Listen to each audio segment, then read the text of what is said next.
Well, welcome to LadyGuns Live. My name is Deneen Tomlin, tonight's host and founder of LadyGuns. What is LadyGuns? We're a community of shooting, hunting, and outdoor enthusiasts who like to get off the sidelines and live our best life. Casey and I are both shooting competitors, instructors, hunters, and mentors, and we just love inviting women to get out and give it a go. We hope that LadyGuns will educate, advocate, and empower the community of women to come together, help each other out, and lift each other up. Tonight, we are very excited to be talking all things archery with special guest Clair Hoswell. She is a 3D archery competitor and bow technician from Jim-Bows Archery here in Calgary. Clair has won several medals in competition, including the gold in the 2020 Canadian Archery Nationals, silver in the 2019 Canadian Archery Nationals, and gold in the 2019 Alberta Archery Provincials. So thank you very much for joining us, Clair. Give us a shout out so you show up on the camera. Oh, she's got it on mute. All right, Clair, take it off mute and say hey to everyone. Okay, she can't hear me. I don't know what's going on. All right, I'm also joined tonight by my co-host and co-founder, Casey Gavinchuk, and tonight's Q&A coordinator. Casey, say hey. Hello, everyone. All right, prizes. Claire, are you back? Prizes. All right. Tonight we have prize sponsors, and the prizes are donated by Korth Group. We have some swag packages from Hornady and Loophole, and a very special gift package from Jim-Bows Archery in Calgary. So thank you to our sponsors. So to get started and get everybody excited, Casey, why don't we award our first prize package, which will be the Hornady swag bag. All right. So as everybody knows, you have to be registered and online to win. So I'm just going to go ahead and spin. I got one of those random spinny things. And the number is 14. So number 14 is Allison Fairfield. Do we have Allison online? It does not appear that we do. All right, spin again. We will spin again. All right.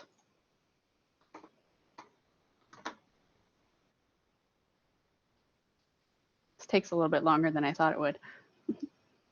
All right, number 5. That is Tara. Tara Patton, the winner of the Hornady swag bag from Korth Group. Awesome. Yes. Congratulations, Tara. Now I just have to find out how to get it to you. So we'll figure that out. Oh, sure. I mean, you have my email address somewhere in the system. We do. All right, Claire, have you joined us? You're back on with your new connection? Yeah, can everyone hear me? Yeah, that's great. Fantastic. We can hear you now. I apologize. Yeah, I just switched to my phone. Not sure what happened with my laptop there, but I apologize. That's okay. We've just done a prize draw, and the Hornady prize package was handed out to Tara. So our next order of events is introduce our speaker. So Miss Clair Hoswell, welcome to LadyGuns Live. So happy to be here. I really appreciate the invite. No problem. We are really excited to talk about all things archery, and I can honestly say I know about less than zero. Casey and I got all excited last year and signed up for a archery fundamentals for hunting. So we went to a ranch and showed up, and we were learning about all the things, and then we were notified that they had to discontinue due to COVID. And so we didn't ever get anything more than learning what our measurement was, whatever that means, because we didn't get to find out. So I'm hoping to learn a lot more than we did on that single day. So Claire, tell us all about you. Where are you from and where did you grow up? Well, I'm actually American. I was born in Idaho. But my mother's in oil and gas, so we moved up here when I was a teenager, and I've actually now lived here in Calgary longer than I lived in the States, but I've been here in Calgary ever since. So how did you get started in archery? My father got me into it when I was young. Just all the shooting sports, figuring out who was going to do dishes by throwing knife competitions, getting out the 22, shooting cans, that kind of thing. Everyone likes to tell the story about when I was 8 and I got knocked on my backside by a shotgun because I wasn't listening when they told me how to stand. And it just escalated from there to just sort of naturally involve archery because my dad is an avid bow hunter down in Idaho. So got my first bow when I was a kid and used that for a good solid decade until I started working here at Jim-Bows about 3 years ago, where I was able to get into something a little fancier and just sort of dove right in and have been sort of an all-encompassing part of my life ever since. That's super cool. And if I know anything about Idaho, there's great hunting there. So I'm sure that That's you've got right, some great yeah. stories we can share for another day. So would you say that your dad was your mentor then, Oh, getting started? absolutely. Yeah. Absolutely. Yeah, like my mom's side of the family was definitely big into shooting as well, but yeah, it definitely a huge um, bonding activity, I'd say, for my dad and I. Awesome. That's so cool. I love those father-daughter stories. Well, I love the mother-daughter stories too. I have to say that my mom's on the call tonight, right? So, so we've learned that you're something called a bow tech here at Jim-Bows. So, what is a bow tech? Yeah, well, a bow technician, as with anything else, an automotive technician, someone who sort of can fix things, diagnose things. In addition to that, I can also get people started as far as helping them figure out the measurements that you mentioned before, because archery is not necessarily a one-size-fits-all game. Making sure that everyone's properly fitted, getting them into something that fits them both physically and budget wise, because as with rifles and guns and anything else, there's a huge range of price points to consider depending on where someone might be financially and what exactly they want to do with it. Do they want to just be purely recreational, poke holes in paper just to keep them off the streets and out of trouble, or do we want to go bow hunting? Do we want to do competitions? So just making sure that everyone who walks out of here gets exactly what they're looking for. Awesome. That's cool. We're going to talk a little bit about that getting started and getting set up in a bit here. But I do want to learn, where do you practice archery? Seeing as you clearly compete, where do you practice? Well, I'm privileged to work here, so I definitely get to come in on weekends and off hours and do some shooting. But even when we're open, right now, restrictions permitting, our lanes are open, so you can definitely practice here at our range. We have out to 20 yards here. For folks that are looking to shoot a bit farther, maybe get sighted in out to 30 or 40 yards, particularly for hunting or for sort of longer range 3D competitions. There is a outdoor range that I know of called Bighorn, sort of northwest of town, as I recall. Alternatively, there's a lot of folks, especially now that we're getting into summer, who take advantage of all the public and crown land around town here. Because usually, if you drive, an hour or two outside of town and you have the correct map, you can find public land. Which, assuming you're a certain distance off the road, you can then shoot projectile weapons. So, a bunch of friends of mine and coworkers here at Jim-Bows, last summer, that's what we did, is everyone piled in a bunch of block targets, 3D targets into the back of a pickup and went out to Wipers area and shot out to 30, 40 yards, that kind of thing. So.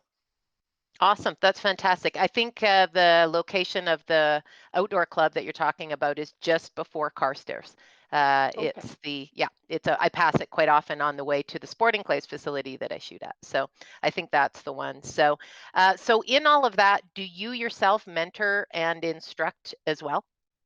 Yeah, we do offer lessons here for everyone, whether you've never picked up a bow in your life or you've had a bow for a few years and you just want to get some pointers.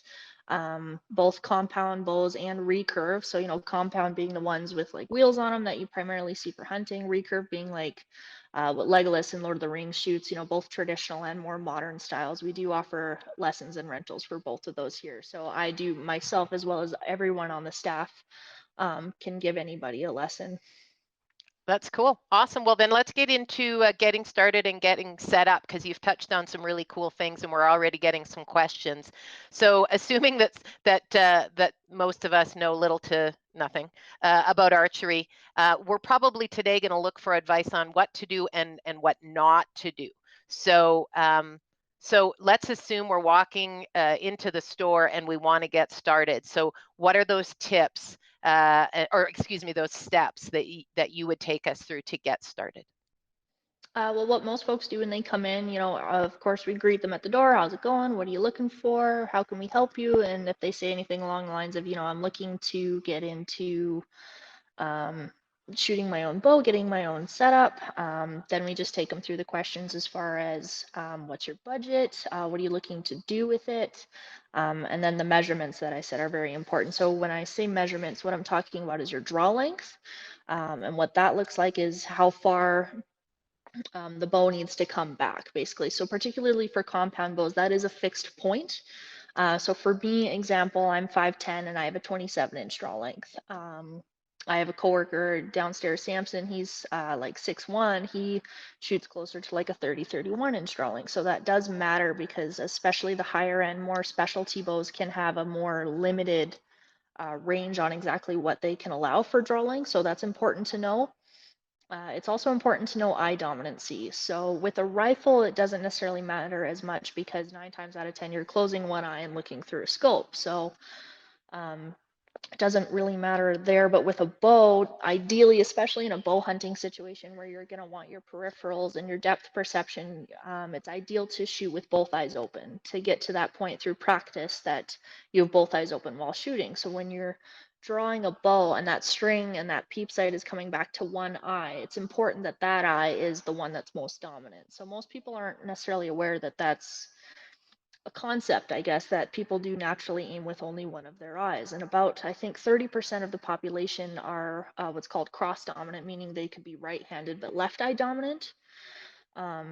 And we highly encourage people to shoot with their dominant eye just because of that eventuality that they're going to shoot with both eyes open. Or, you know, say you insist on shooting your dominant hand. If you're left eye dominant and you shoot right-handed, there could be, you know, everyone's heard of buck fever, or, you know, something walks out that you weren't expecting and you have both eyes open because you're so excited about it.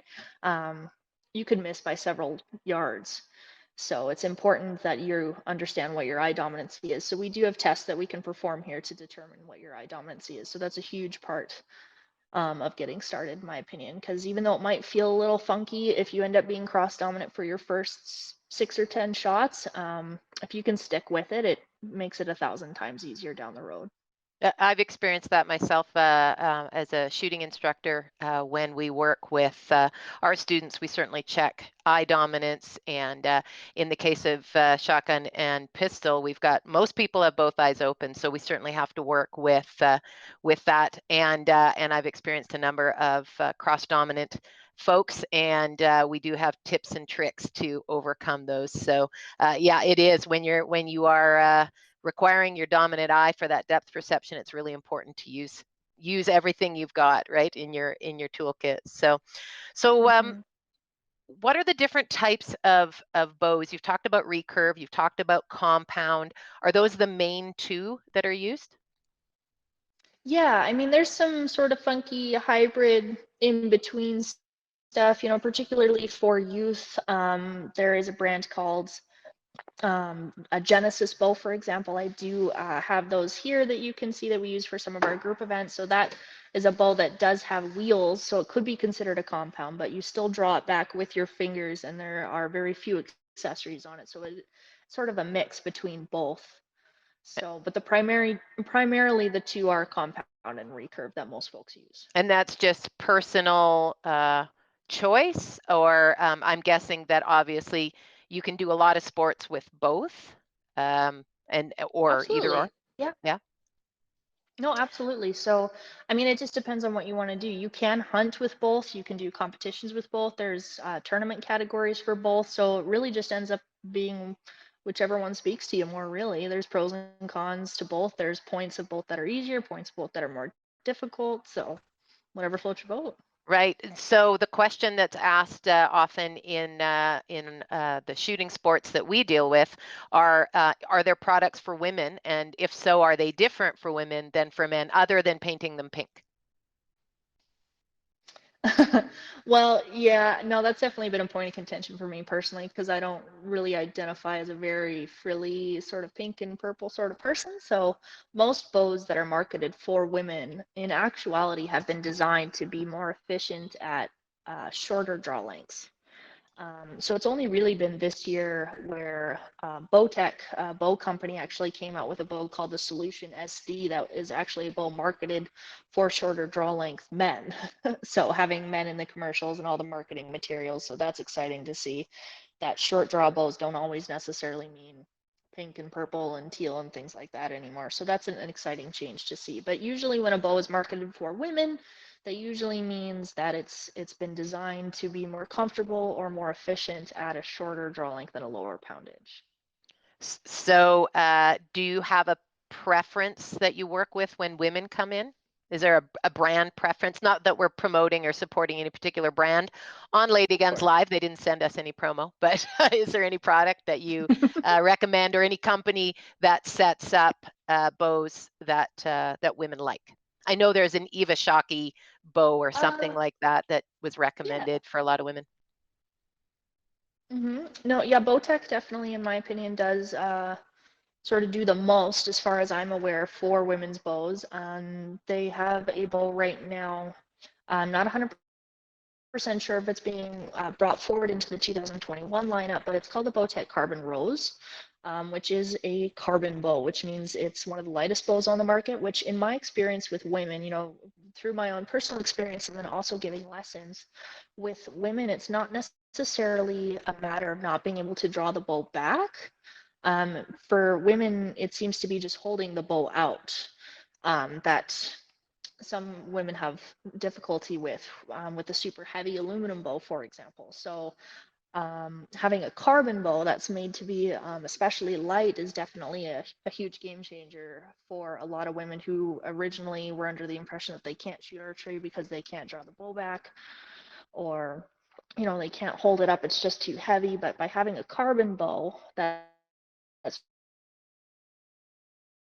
sort of takes all that out of the equation. So last year in July, I actually broke my left arm, which I draw with my right arm. So drawing the bow back was not the problem for me. With having my left arm be the one broken, it was holding the bow up. So I actually got a Bowtech Carbon Rose that was lended to me that I used for my hunting season and ended up still filling my whitetail tag. So I'm definitely a huge fan of the carbon bows for sure. But those are, thank you, I appreciate that. It was a pretty good experience. But for women's bows, having a lighter overall bow weight definitely seems to be more popular. That's good to know. Again, another one of those things that seems to translate into the rifle and shotgun sports for sure with women is length of pull and weight of the firearm itself. So it is, yeah, it's important if you want to get out and have fun. You don't want it to be, you know, a big heavy thing to be dragging around. So, all right. So we've talked about bows. There's the second part. There's arrows. So are they the same for everybody? Absolutely. No, I mean, you can do whatever you want with arrows. You can make them whatever color, sparkly, glittery you want as far as customizing them for color. But as far as, you know, gender, it's not really a factor. So with arrows, what you need to consider is what's called the spine of an arrow. So what that means is how flexible it is. So, you know, if you consider, for example, a 2x4, if that 2x4 is 6 feet long, it's going to, you know, maybe wobble a little bit. It's going to be more flexible. But if you have that same 2x4 and it's a foot long, it's going to be significantly more stiff. So arrows are similar in that respect, where how flexible the arrow is important to the bow. So force, how much force is acting on the back of the arrow determines how stiff it needs to be.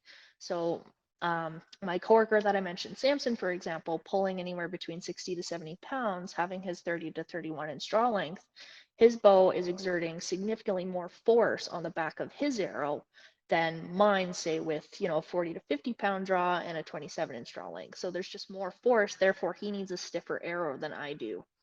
So shooting an arrow that's too stiff isn't necessarily an issue, but if you were to shoot an arrow that was too flexible, at best, you're going to experience some really weird arrow flight. You're going to get some porpoising.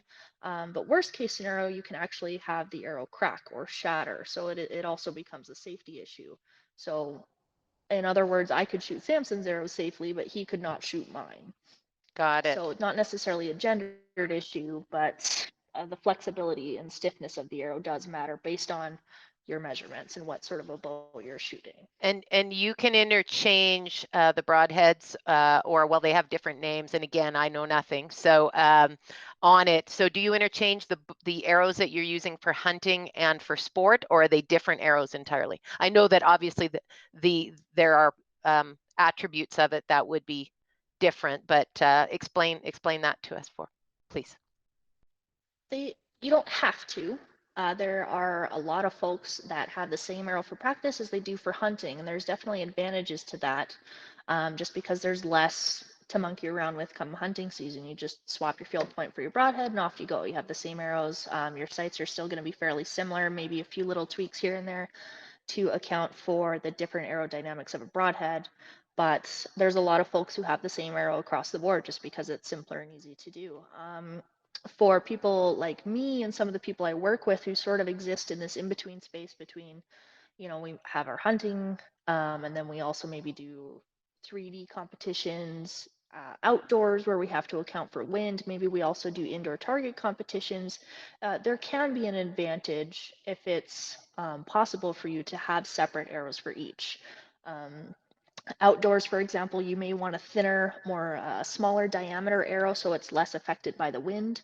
For hunting, you might want a lighter arrow that's going to travel faster and therefore have more penetration. For indoor target, however, where you don't have to worry about things like wind, maybe it would be more to your advantage to have a thicker diameter arrow so that you can therefore cut more scoring lines, just sort of give yourself a little leg up there. That being said, there are disadvantages to that. Like I mentioned, it can kind of be a pain in the butt sometimes, switching back and forth all year. So it's entirely up to you. One system's not necessarily better than the other. Since I literally do this for a living and archery is kind of my life, it sort of makes sense to switch around every now and then. But for just 90% of the general population where this is just something that's recreational for them, or they just want to get out in the fall, have that extra 2 months of hunting season, then maybe it would just be easier for them to have the same arrow across the board. Right. Well, thank you. That's good. I know we do have a lot of people that do hunt and shoot, and I know that archery does increase the length of hunting season for a lot of people. So next then is what is the other gear that goes along with this sport? What are the things a person needs if they want to get into archery recreationally, other than the bow and the arrow? Well, yeah, so there's the bow itself, which at minimum, to have a bow be functional, you need a sight and a rest. So I'd sort of have some visual aids here with me today. So this, for example, is one of our pretty popular starter package. It's called the Diamond Edge 320. It's a pretty good package to start with because, as you can see, it comes with a sight, which has the pins. It has a rest that holds your arrow, a quiver, stabilizer, and wristling. So it's pretty much ready to shoot, ready to go right off the shelf.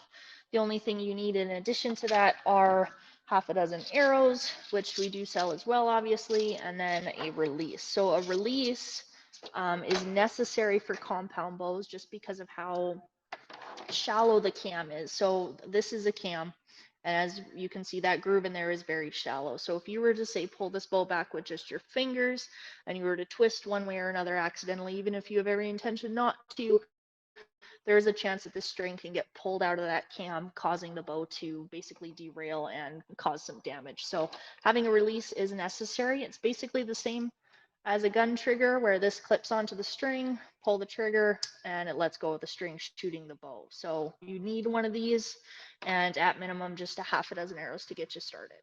And that trigger or the release mechanism, different people have different favorites, I understand. Oh yeah, I mean, as with everything, everyone has their opinions, but really at the end of the day, it's just a trigger. One release is not going to necessarily make you a better shot than any others. I wish you could buy accuracy, but alas. So really what it comes down to is just which one's going to make you the most comfortable. So my release, for example, is the same release I've had for 10 years, but you can see the difference. It's a solid bar because I personally like to have something to hang on to when I draw the bow back. However, some people like it more like this with a nylon strap, because then you can just tuck it into your sleeve when you're not using it, and it gives you a bit more flexibility. One's not necessarily better than the other. So generally when you see a release that's more expensive than any of the others, what that usually means is that it's made with higher quality materials, or it has adjustability for length, it has adjustability for the sensitivity of the trigger, and just sort of gives you more to play with. So by spending more money on a release, you're not necessarily getting something that's more accurate. It's just going to be giving you something that's easier to play with as far as the sensitivity and stuff like that. So. And so that bow that you showed us, that is the starter all-in-one kind of package. What's the price point Canadian for that?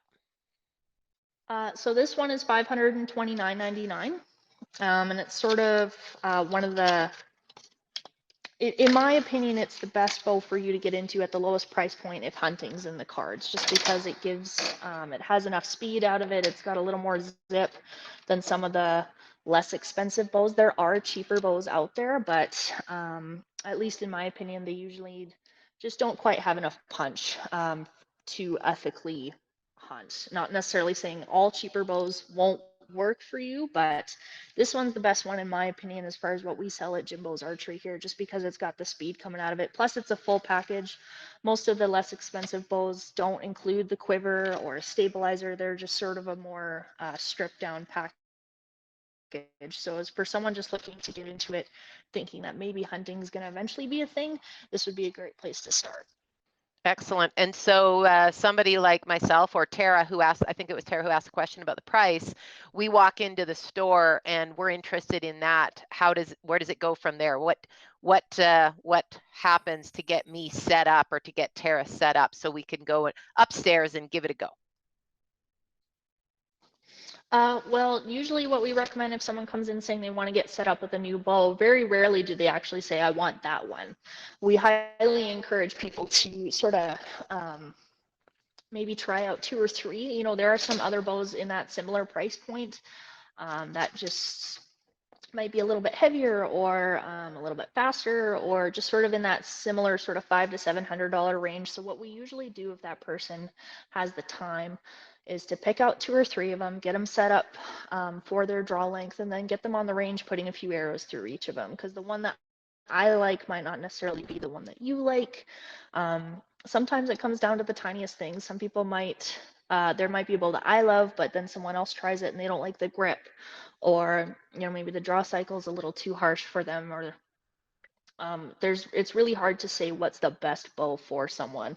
This is just the one that I personally like because of the package it comes with and the price point. But usually what we do is we pick out 2 or 3, and then after having a few shots out of each of them, inevitably you would say, yep, this is the one, I like this one the best. And then we would move forward with getting you a half dozen arrows, getting a release fitted, getting the arrows cut down, and then in time permitting, we would like to get you on the range shooting again, get you really dialed in, get you sighted in out to 20 yards. We're really not in the business of letting people loose with projectile weapons without at least having a conversation about it. So we really like it when people when people make the time.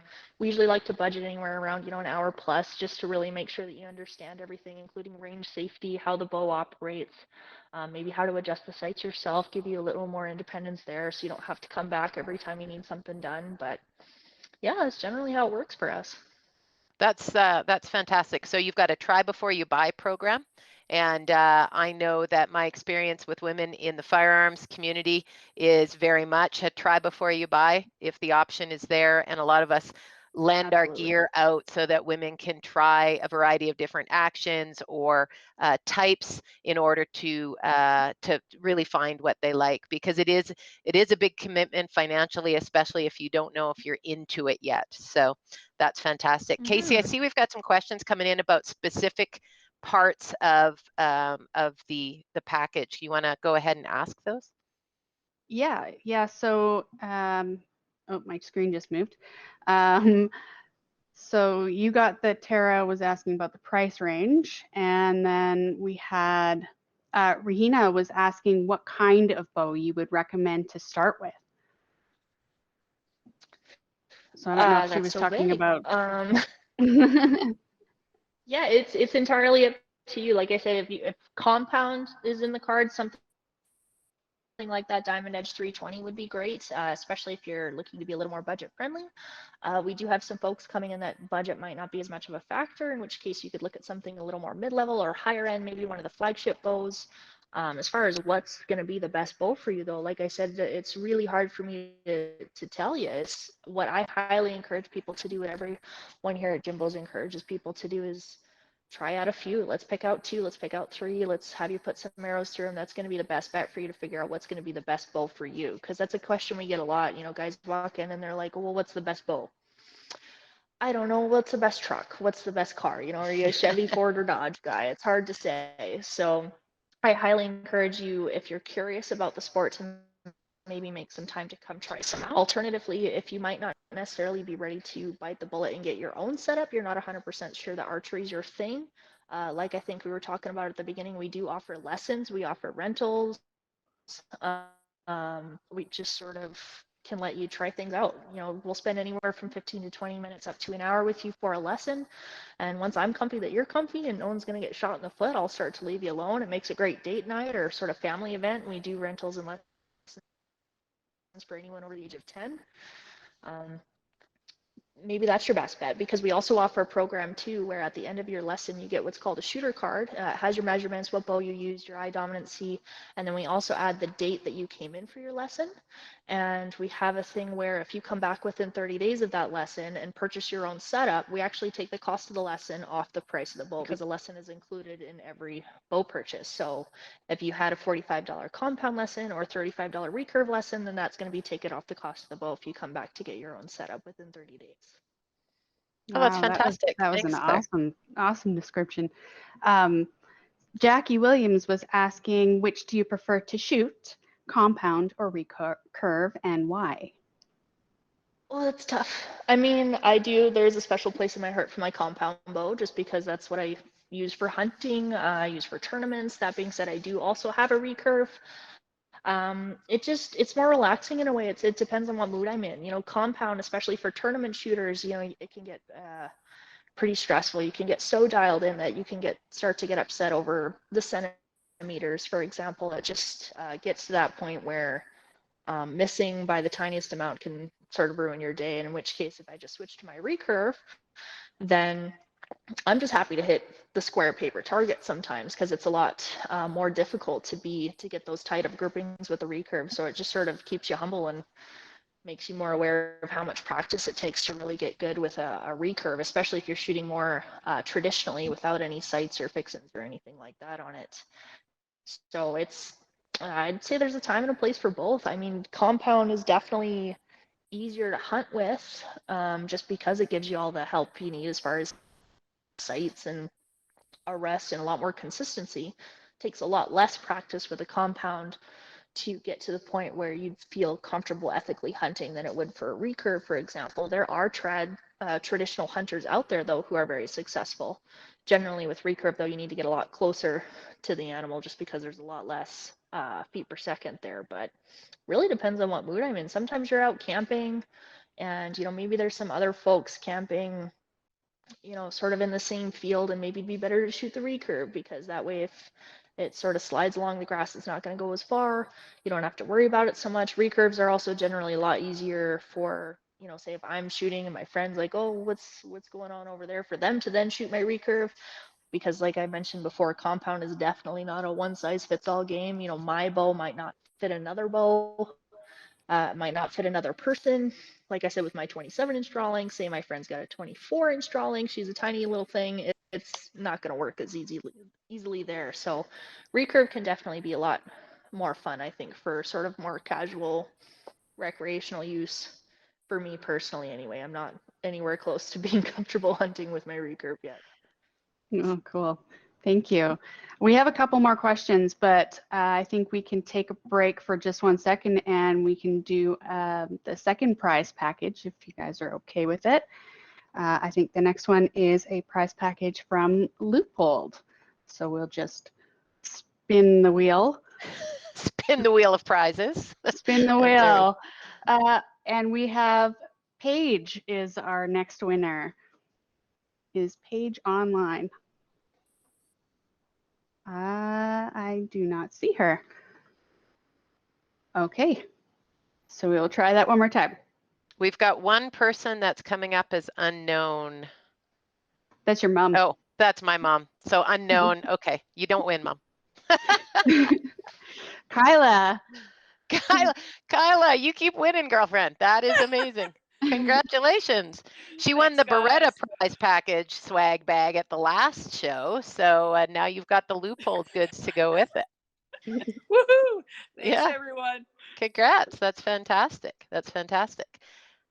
All right, so we can continue on with the questions. So we have a question from Brad, and he's asking, can you please describe how the stabilizer works? Oh, yeah, absolutely. So this is the package stabilizer that comes on the Diamond Edge. Basically, the function of a stabilizer is to reduce sound, reduce vibration in the bow. That's primarily what a shorter stabilizer like this is good for, is to reduce vibration and sound. There are folks who have longer, heavier stabilizers, which the point there is to sort of add weight to the front of the bow. Ideally, when you're shooting and you take the shot, your bow either does not move at all or it tips slightly forward. So if you're noticing that you're sort of getting some wobble back and forth, or your bow's maybe starting to come back, a stabilizer could be a way to fix that for you. Again, it's hard to say what stabilizer is going to work best for you, just because there's 1,001 different kinds. You know, me, for example, I don't have it on my compound bow right now, but for tournament situations, I have a 24-inch front bar and then a 15-inch sidebar that comes off the side of my bow, and that's just personally what works for me. There's folks who have like a 30-inch front bar and that's it. They don't have any sidebars. So particularly for tournament situations, having a longer, heavier stabilizer setup can definitely be beneficial. For hunting, there's a lot of folks, it seems to be really popular to have anywhere between a 6 to 10-inch front stabilizer, just to give you a little more stability, especially for people shooting carbon bows, for example. We touched on that a little bit earlier. So if your bow is super light, it can be a good idea to add just a little bit of front weight to something like that, because when you take the shot with a super light bow, it can maybe move around in the wind a little bit, maybe be a little bit jumpy. So not necessary to the function of the bow, but it can help. Cool. Thank you. And now we have a question from Tara, and she's asking what the current COVID rules are to come into Jim-Bows. Family and household units only, or are there groups? Groups are difficult just because of those restrictions right now. So it's hard for us. We exist sort of in this weird in-between space between sporting and retail. So we've had some difficulty figuring out exactly where we fall within all these parameters. But from what we understand, the policies that we've been running with right now, we're obviously conducting social distancing. So right now we have every other lane shut down. So there's anywhere between 6 to 10 feet between every shooter. If they are in a bubble in a family group, then they can share a lane. So, you know, husbands and wives, parents and kids, things like that. We can double up, have two people on the same lane in those situations. We also still have a capacity limit to contend with, but so far, you know, knock on wood, that's not something we've had to contend with.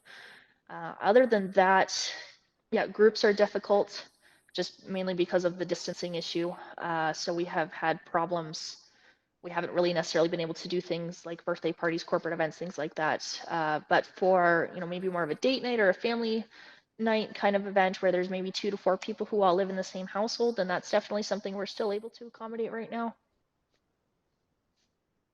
Okay. That's exciting. That's a very cool way to get out and do something, try something new. That's for sure. It's good that there are still options for us to get out, even if we can't do big group activities. So. Mhm. So we've been talking about all these bows, and I know there are a few more questions. We can we'll get to them, but I want to talk about care and maintenance. You know, being in the firearm side of things, I'm always taking them apart and cleaning them and putting them back together again and checking for wear and lubricating and doing all the stuff to make sure that it works every time, all the time. What happens in the archery world for care and maintenance of your equipment? Not an awful lot. You know, there's nothing really on the bow that you need to, you know, lubricate or grease or anything like that, say like a firearm. The biggest thing with maintenance on a bow would be the strings and cables. These are a wearable item. Even if you're not shooting the bow at all, even if it's just sitting in a case for a few years, they're still under constant tension. So they are slowly stretching out over time. We usually recommend that people switch out their string cables and get them replaced every 2 to 4 years, depending on how often they shoot. The only other thing with string cables is just to make sure that they're waxed. So there is a silicone wax that you dab on just like chapstick and sort of rub in to the string itself just to extend the life of it, sort of prevent fraying, things like that, especially in high touch points, say like around the peep sight or along the cable slide where there's going to be a lot of constant rubbing, that kind of thing. The only other thing that we usually recommend for people with sort of a regular maintenance, every time I take my bow out to go shoot, I sort of knock it around on the limb like this just to see if I can hear any rattling or sort of vibrations, because there, as you can see, there are a lot of little screws sort of all over this bow, sort of mounting accessories and um, changing the draw length, things like that. There's just a lot of little moving parts, a lot of little bolts and screws that it's important to make sure those are always tightened down. I've seen it a few times over the few years where particularly the module here that changes the draw length, if these screws come undone and this module starts to slide around, that can definitely cause you to miss your buck or derail the bow or get you to slap your arm, anything like that. So it's definitely important to make sure that everything's tightened up on the bow. Other than that, though, really nothing too high maintenance. All right. Well, and so again, if I compare it to some of the stuff I'm used to, I carry around a small tool kit, and I have a range bag. I know that you guys have, you know, kit bags and all of that stuff too. So it sounds very similar. Like there's lots of wonderful accessories and bits and things that you could put together to be part of your archery kit. So that's cool. Now I know there was a question about a crossbow out there, Casey. Do you have that question handy? I think it was Brad. You're on mute. Sorry. It's okay. Those same stories, right? So Exactly. Brad was asking if someone has a chronic rotator cuff injury, are there any options for them other than a crossbow? Oh, of course. I mean, crossbows are definitely a solution that most people take, just because it's basically a firearm. You know, all it takes is a point and shoot, nothing really. There's a lot of cranks out there nowadays so that you're not physically pulling the crossbow back to cock it.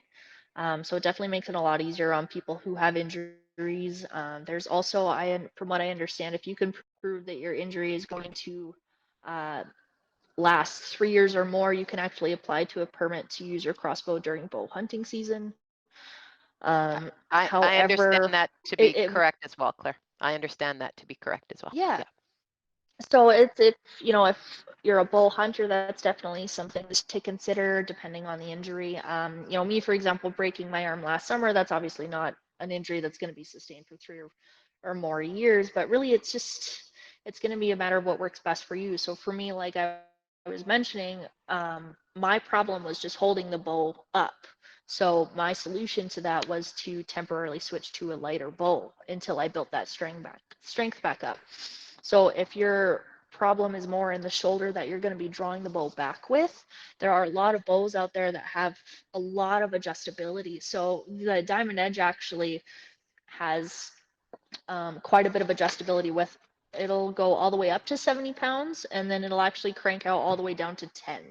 So a great bow for someone who might be going through an injury as well. So the legal big game hunting limit for weight is 40 pounds. So if you're used to hunting at, you know, that normal Normally we see adult males hunting anywhere in that 60 to 70 pound range. So if that's what you're used to, but then you sustain an injury, maybe for a few months, a season, a year, maybe we crank you back out to 40 or 50. And it's just going to be a matter of maybe you just have to get closer to the animals. Maybe you got to work a little bit harder with scouting, but you can definitely still hunt at those lower poundages depending on if maybe that's what your shoulder needs, is to just not be pulling so much weight. So there's definitely a lot of options for people who are still passionate about getting into archery, but don't necessarily want to give up on it entirely and switch to, just exclusively firearms or crossbows. Excellent answer. Thank you very much, Claire. I hope that was helpful, Brad.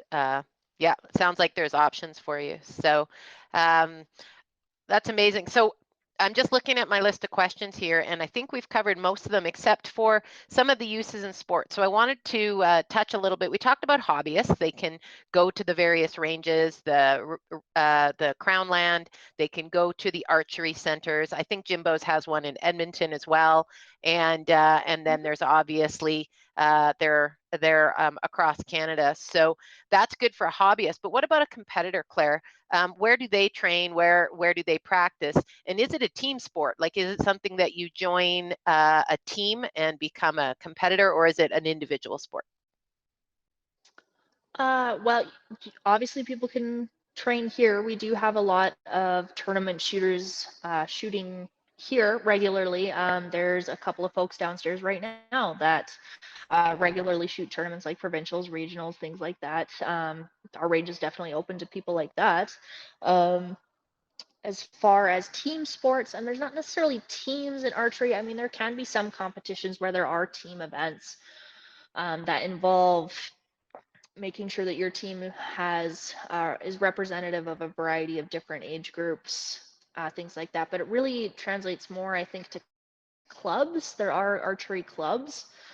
Here at Jim-Bows, we do have the Jim-Bows Juniors Archery Club, the JJAC, which I personally am a member of. You need to be a member of a club, usually to get an Archery Alberta or an Archery Canada, or for that matter, an Alberta Bowhunters Association number to then participate in those events. So not necessarily a team sport in the traditional sense, but definitely a social one, as far as you definitely need to be a part of a club or have some sort of association with a membership like that to participate in more of the high level tournaments. That's fantastic. And is there information that people can find online if they were interested in those clubs that you're talking about? Absolutely. The Alberta Bowhunters Association has a lot of presence online, from what I understand.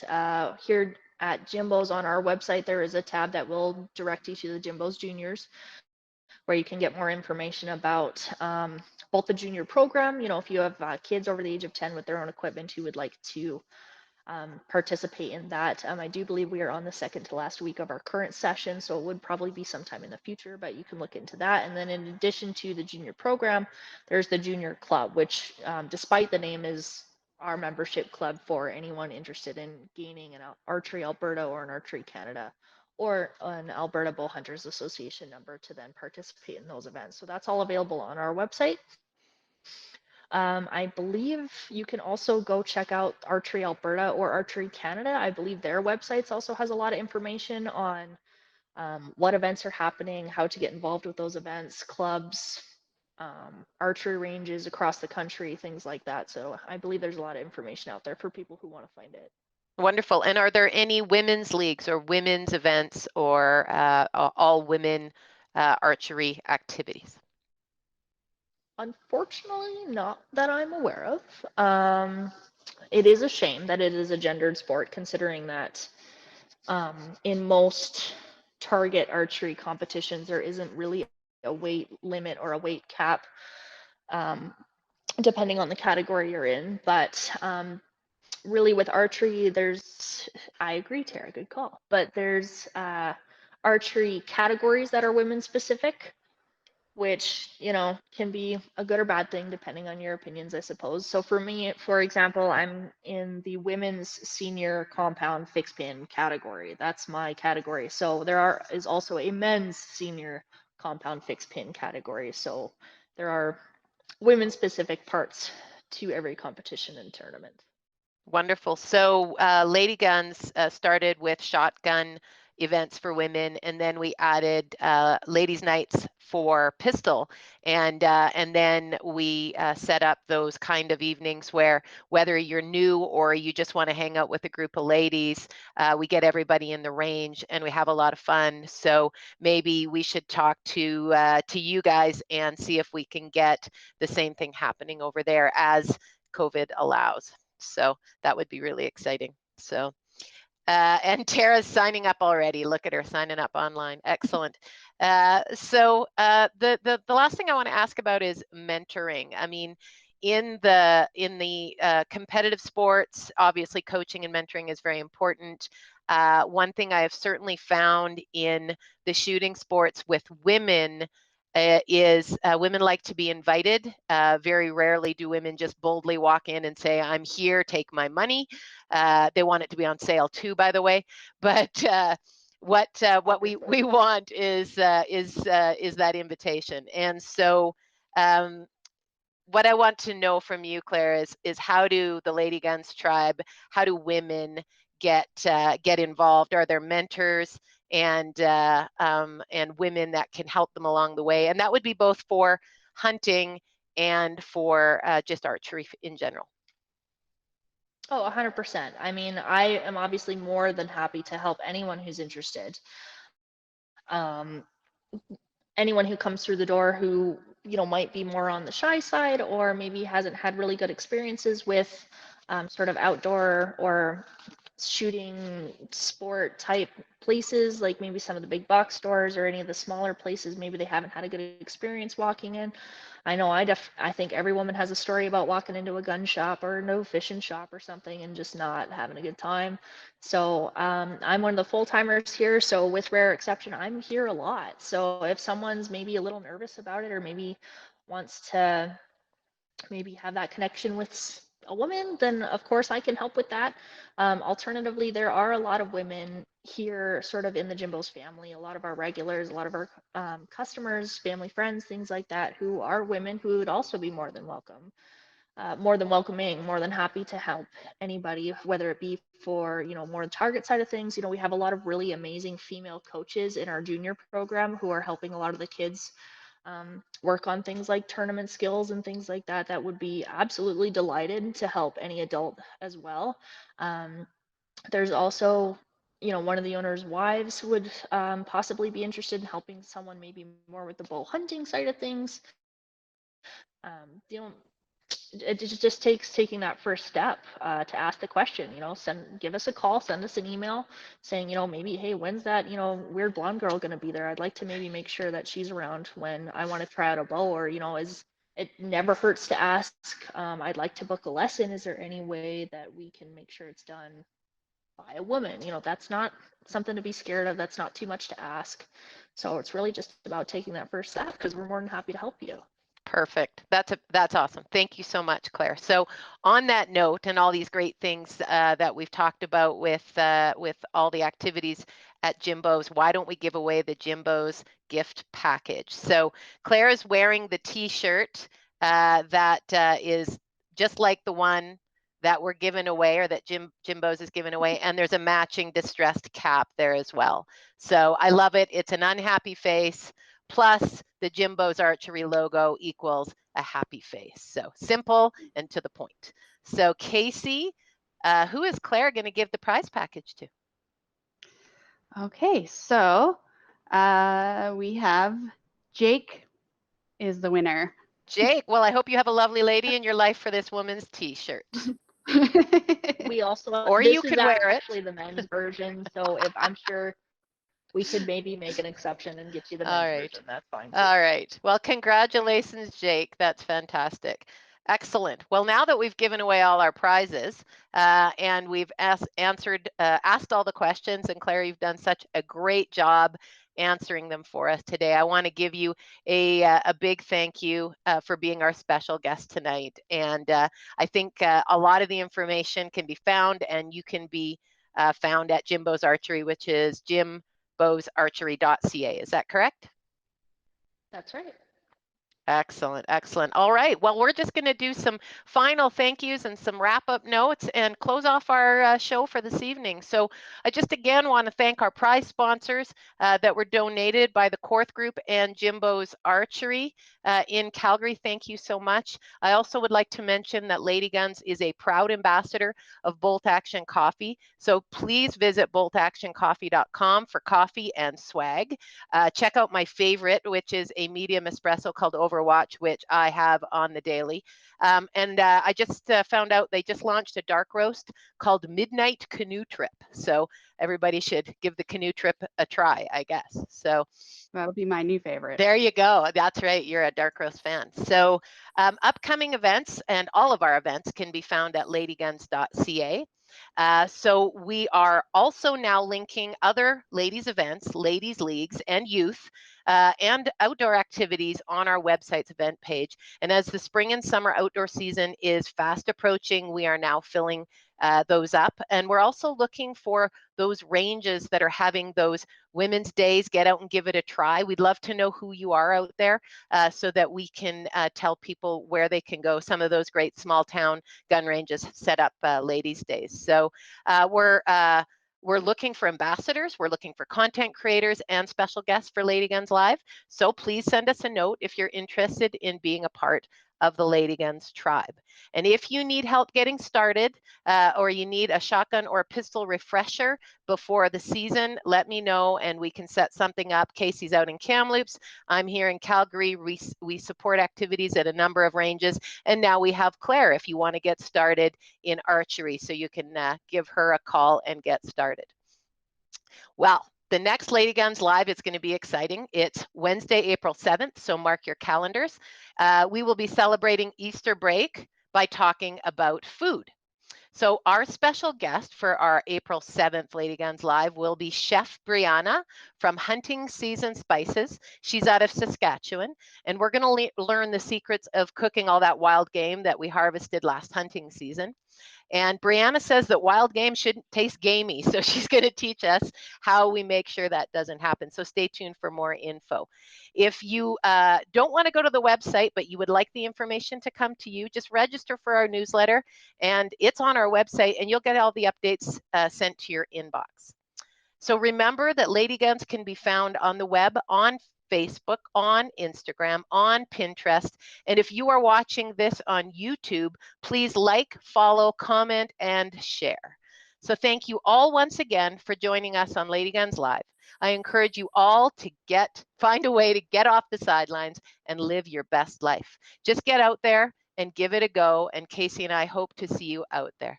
Thanks, everyone.